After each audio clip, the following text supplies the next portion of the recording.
사사기 15장 14절에서 20절까지 제가 공독해드립니다.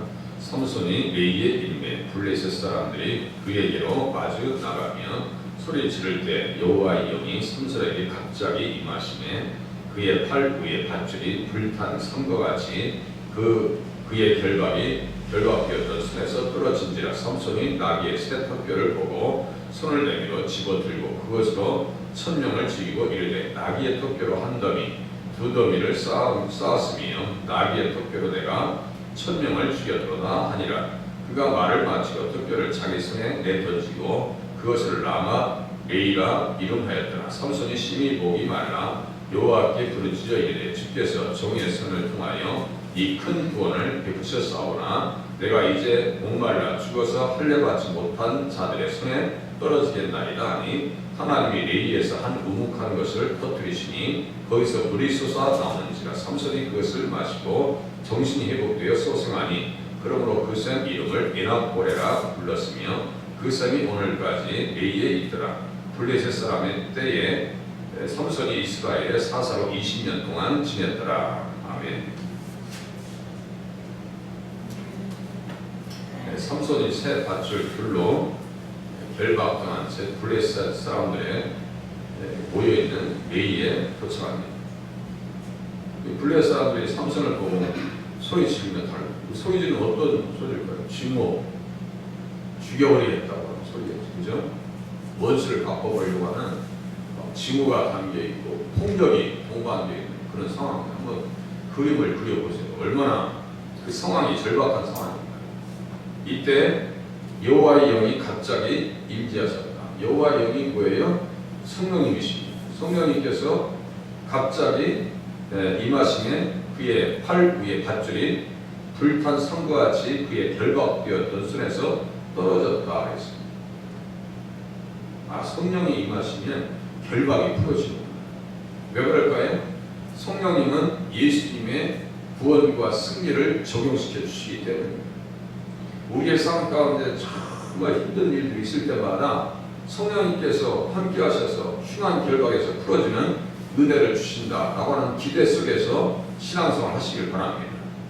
우리 안에 우리가 믿음을 가지고 있으면요 예수님의 승리를 우리에게 적용시켜 주십니다. 그래서 예수님께서 말씀하십니다. 세상에서 너희가 환난을 당하나 담대하라 내가 세상을 이겼노라. 성령의 사람 믿음의 사람들은요 해할 일이 없다고 하는 사실을 깨달으시길 바랍니다. 불탄 섬과 같이 그의 결박되었던 손에서 떨어집니다. 삶이 불타면 정말 힘이 없죠. 불탄 삶. 그래서 그 순간 삼손은 나귀의 새 턱뼈를 보고 손을 내밀어 집어들고 그것으로 1000명을 죽여버립니다. 나귀의 턱뼈로 한 더미 두 더미를 쌓았으며 나귀의 턱뼈로 내가 1000명을 죽였도다. 16절에 그 찬양을 합니다. 그래서 이렇게 삼손이 혼자 전쟁을 치르느라고 고역한 것으로 목이 마르자 하나님 앞에 부르짖습니다. 내가 목말라 죽어서 할례받지 못한 자들의 손에 떨어지겠나이다. 심히 모여 여호와께 부르짖으니까 하나님께서 어떻게 하세요? 우묵한 것을 터뜨리셨다. 그에게 마시게 하셔서 승리를 완전한 승리를 하셨다. 그래서 블레셋 사람의 때에 삼손이 이스라엘 사사로 20년 동안 지냈더라. 20년 동안 사명을 감당.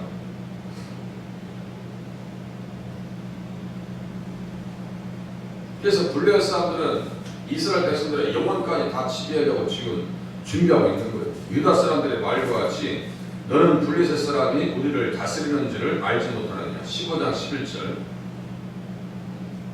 너는 블레셋 사람이 우리를 다스리는 줄을 알지 못하느냐. 그냥 순응하고 사는 거예요. 당연히 그렇게 사는 거. 그렇게 되면 얼마나 그 하나님의 계획에 차질이 오는지 생각해 보세요. 아브라함과 이삭과 야곱에게 말씀하신 구속사의 위기가 찾아오고 이스라엘에서는 몰라요. 그 자체도 몰라요. 이스라엘 백성들은요 어떻게 해야 될지 어떻게 살아야 될지 아무런 답을 못 가지고 있어요. 하나님께서 답을 제시해주고 사람을 세우시니까 거기에서 견디는 거죠. 이스라엘 백성들 하나님께서 방치해 오셨다 그러면요, 아마 이 성경이 기록이 안 됐을 거예요. 결국 성경은 누가 이루시는 거예요? 하나님께서 계획하신 그대로 끌고 간다는 사실을 우리가 성경을 통해서 깨닫게 돼요. 누구를 위해서요? 예수님을 이 땅에 보내시기 위해서. 항상 예수님이 중심이에요. 그렇게 성경을 보려고 하는 지금 신학의 운동이 지금 온 세계에 영향을 미치죠. 그것을 구속사 신학이라고 해요. 구속사 신학이라고 합니다. 저만 하는 게 아니에요. 지금 신학계에서는 예수님 중심으로 모든 것을 풀어나가려고는 몸부림침이 나타나고 있다고. 이제서야 너희는 그 땅에 들어가면 절대로 그 땅을 더럽히지 마라. 그렇게 되면 그 땅에 너희가 있기 전 주민을 토함같이 너희를 토할까 합니다. 이 가증한 모든 일을 행하는 자는 그 백성 중에서 끊어지기가. 그럼에도 불구하고 이스라엘 백성들은 어떻게 했어요? 하나님 목적에서 악을 행했다. 이 사사람 삼손이 살던 시대가 똑같아요. 13장 1절에요.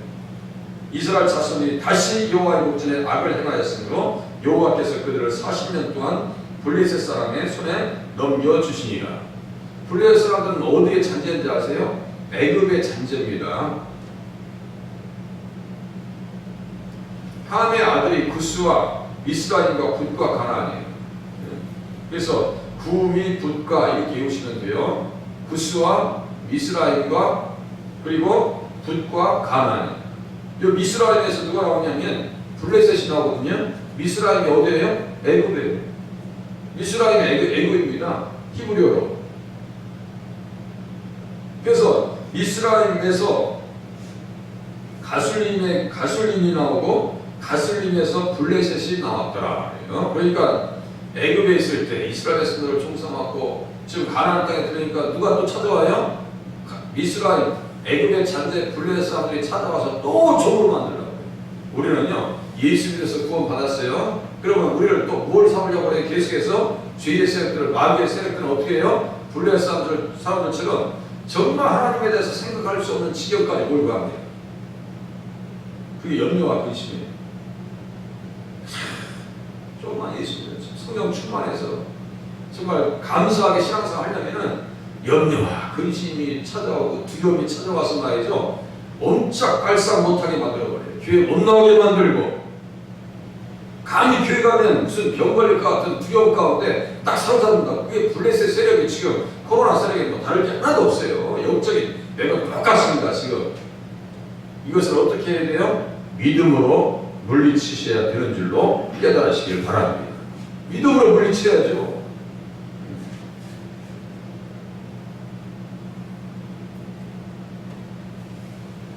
내가 그 땅에서 아들을 낳고 손자를 얻으며 오래 살 때, 지금 350년 됐어요.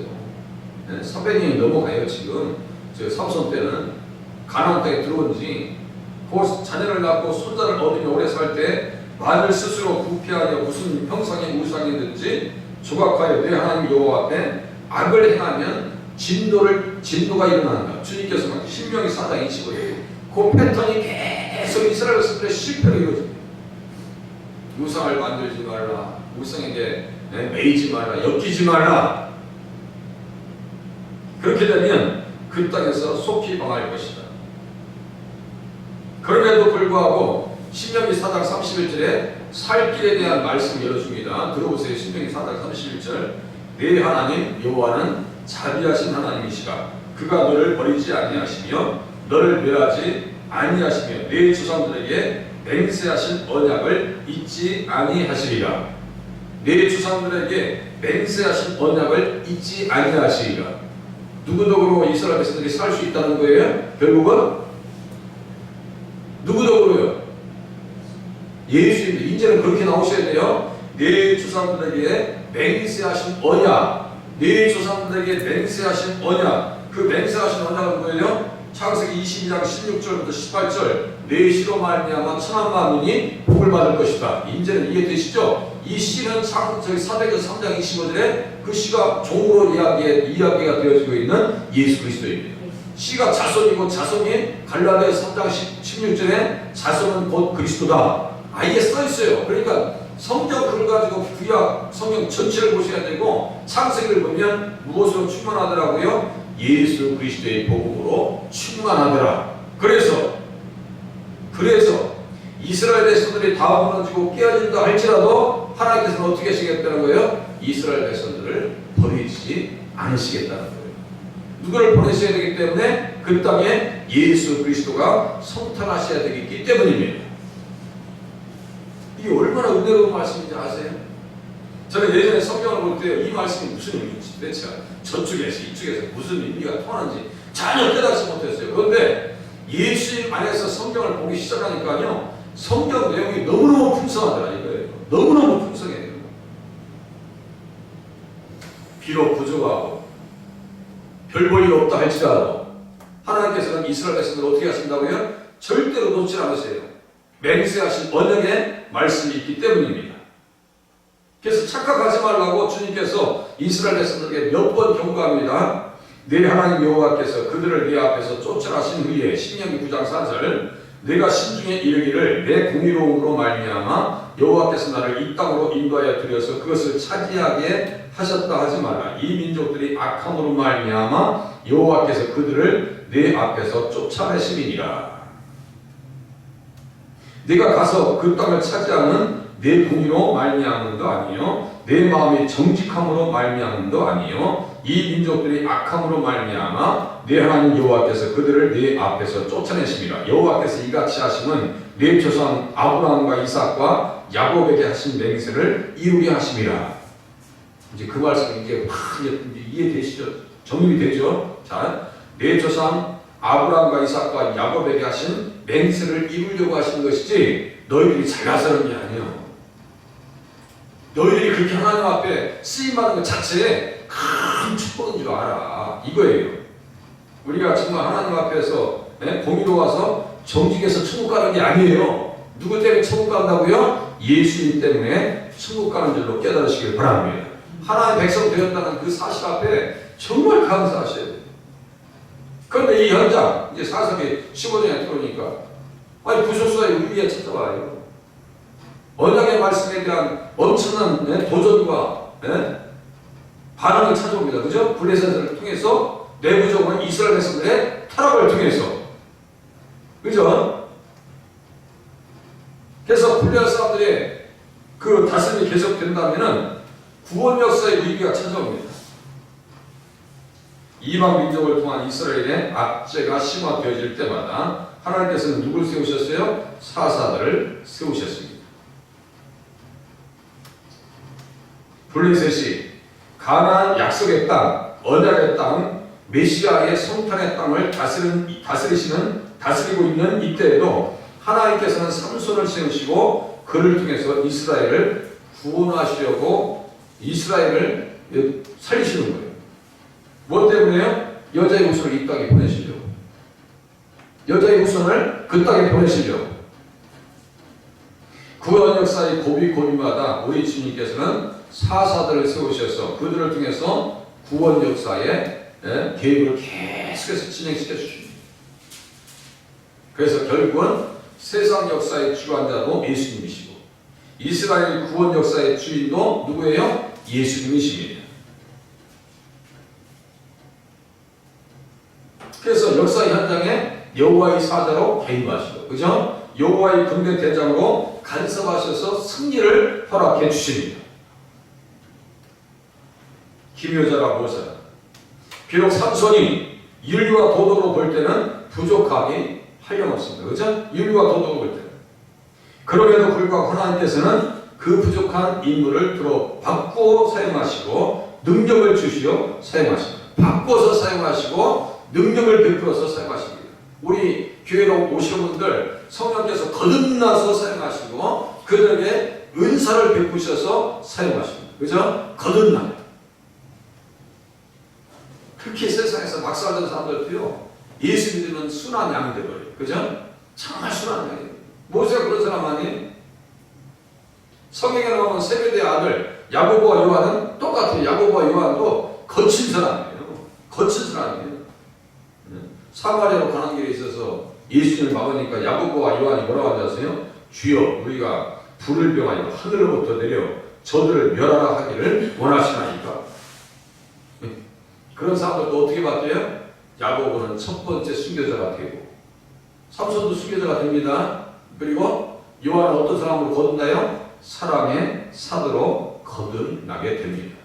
왜냐하면 성령께서 임하시면 누구의 성품이 반영되어져요? 예수님의 성품과 온유함과 충성스러운 모습으로 거듭나기 때문입니다. 그래서 성령의 사람들은 항상 누구의 모습이 드러난다고요? 예수 그리스도의 모습이 드러나고, 어제 우리 고린도후서 3장 맨 끝을 보니까 주의 영으로 말미암아 그리스도의 형상으로 회복이 된다, 변화된다라고 찾아봤어요.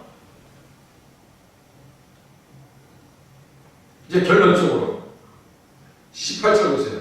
삼손이 심히 목이 말라 여호와께 부르짖어 이르되 주께서 종의 손을 통하여 큰 구원을 베푸셨사오니 내가 이제 목말라 죽어서 할례 받지 못한 자들의 손에 떨어지겠나이다 하니, 여기서 또 예수님 모습 나오죠. 십자가에서 목말라 하시는 예수님. 예수님께서 십자가에서 어떤 구원을 주셨어요? 큰 구원을 베푸셨습니다. 큰 구원을. 맥이 떨어져요, 안 떨어져요? 큰 구원을 이루셨어요. 큰 구원을. 성경 신기하다니까. 앞으로 이 삼손을 통한 구원은 어떤 구원을 바라볼 수 있어요? 예수 그리스도의 십자가를 통한 만민의 구원을 우리가 바라보게 됩니다. 우리 입술에서 예수님이 마음껏 하루를 통해서 찬양되게 하시고 높여지게 도와주시옵소서. 큰 구원을 우리에게 허락하셨사오니 삼손처럼, 모세처럼, 야고보와 요한처럼 변화받아서 주님 앞에 쓰임받게 도와주시옵소서. 기도하시는 새벽이 되시기를 바랍니다.